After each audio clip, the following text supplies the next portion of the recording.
เมียวทั้งหลายวันนี้ขอนำภาพบรรยากาศให้อาหารน้องเหมียวในบ้านใหญ่ดูอาการด้วยเป็นยังไงกันบ้างการเป็นไงกันบ้างสบายดีเนาะสบายดีการดีกินอาหารได้กินข้าวได้อ้อนได้ใช่ไหมจ้าหัวทำให้ลูกทำให้เนาะเอาลูกกินอาหารกันลูก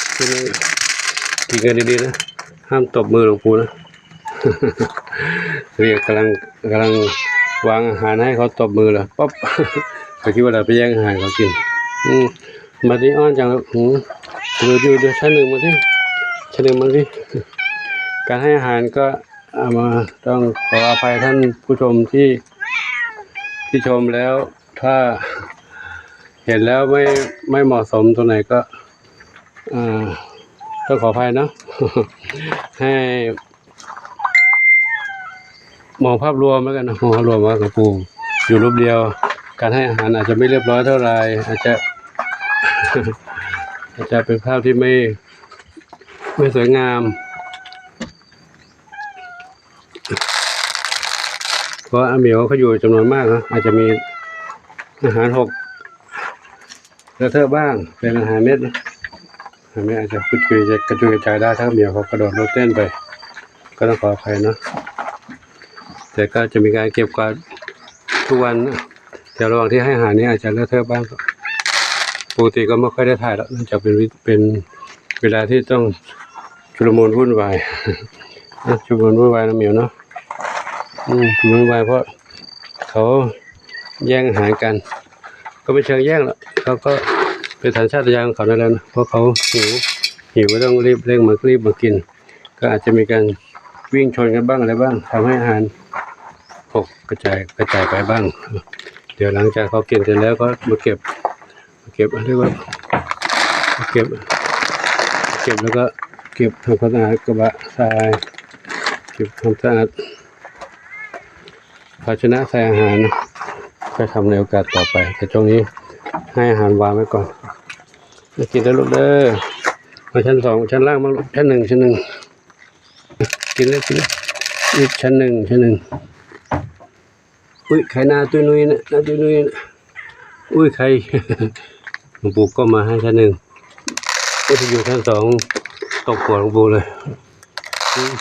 ตกหัวหลวงปู่ทำไมหลวงปู่ไม่มีผมหัวหลวงปู่ไม่มีผมนะตกหัวหลวงปู่ทำไมตกหัวหลวงปู่ทำไมอ้อนกันใหญ่เลย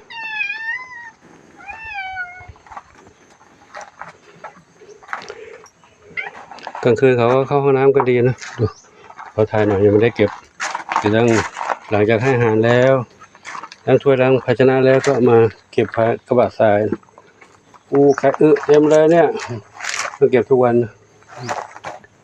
เต็มเลยแล้วเดี๋ยวดูบ้านนี้แล้วเดี๋ยวไปดูบ้านเล็กๆบ้างน้องน้อยน้องกล้วยเล่นอะไรคึกคักแข็งแรงดีนะที่หาหมดแล้วเหรอหมดแล้วนี่สองแม่น้อยสองแม่ทั้งสองไม่ใช่แม่ใหญ่กระต่ายน้อย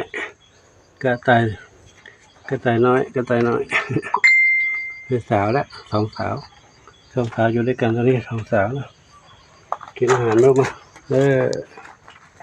เอาแล้วนะกินอาหารแล้วก็พักผ่อนลูกนะพักผ่อนหย่อนใจหลวงปู่ทำงานอยู่ตรงนี้นะหนูก็จะดูหนูอยู่ตลอดเวลาละหนูทำงานตรงนี้เนาะครับวันนี้ปู่ขอ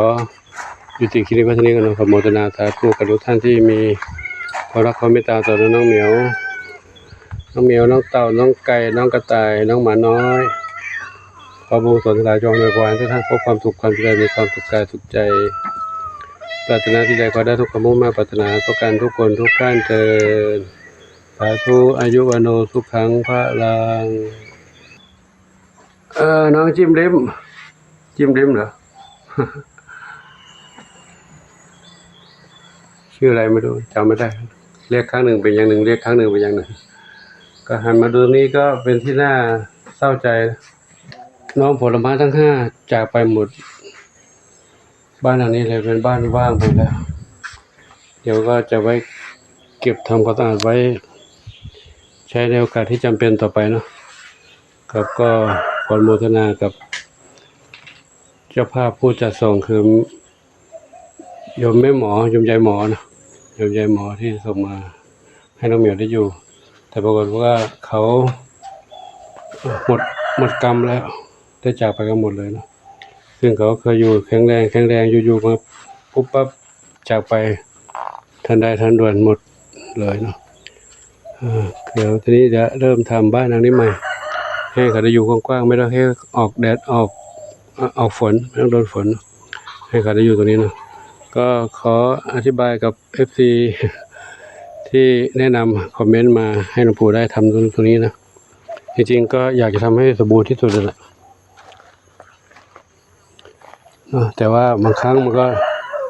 ไม่ได้อย่างที่คิดหรอกเนื่องจากเราปัจจัยเราน้อยปัจจัยเรามีน้อยนะก็ได้อาศัยไม้ของพิณาทยานซื้อเขาเหมือนกันนะไม่ได้มาฟรีๆนะ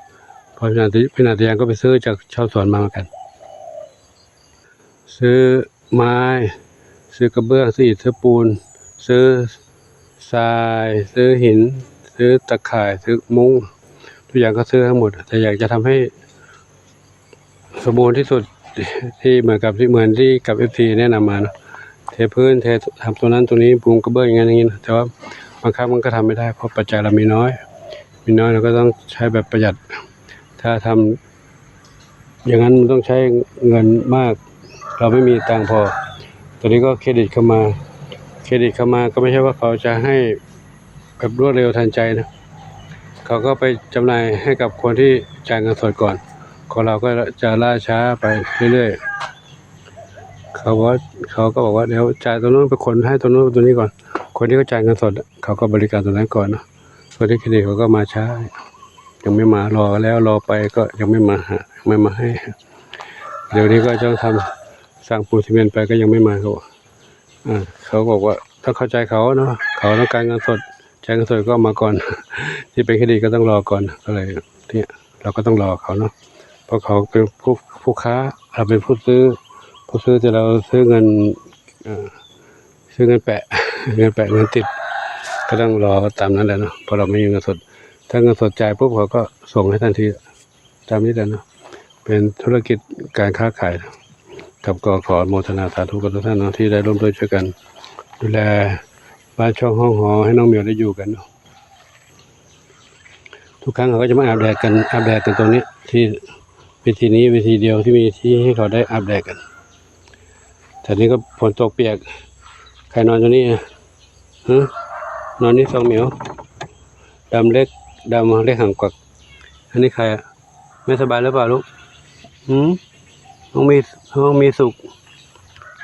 หรือว่ารออาบแดดให้ดูดิไม่สบายหรือเปล่าก็น้องขวัญจิตสบายดีอยู่เนาะ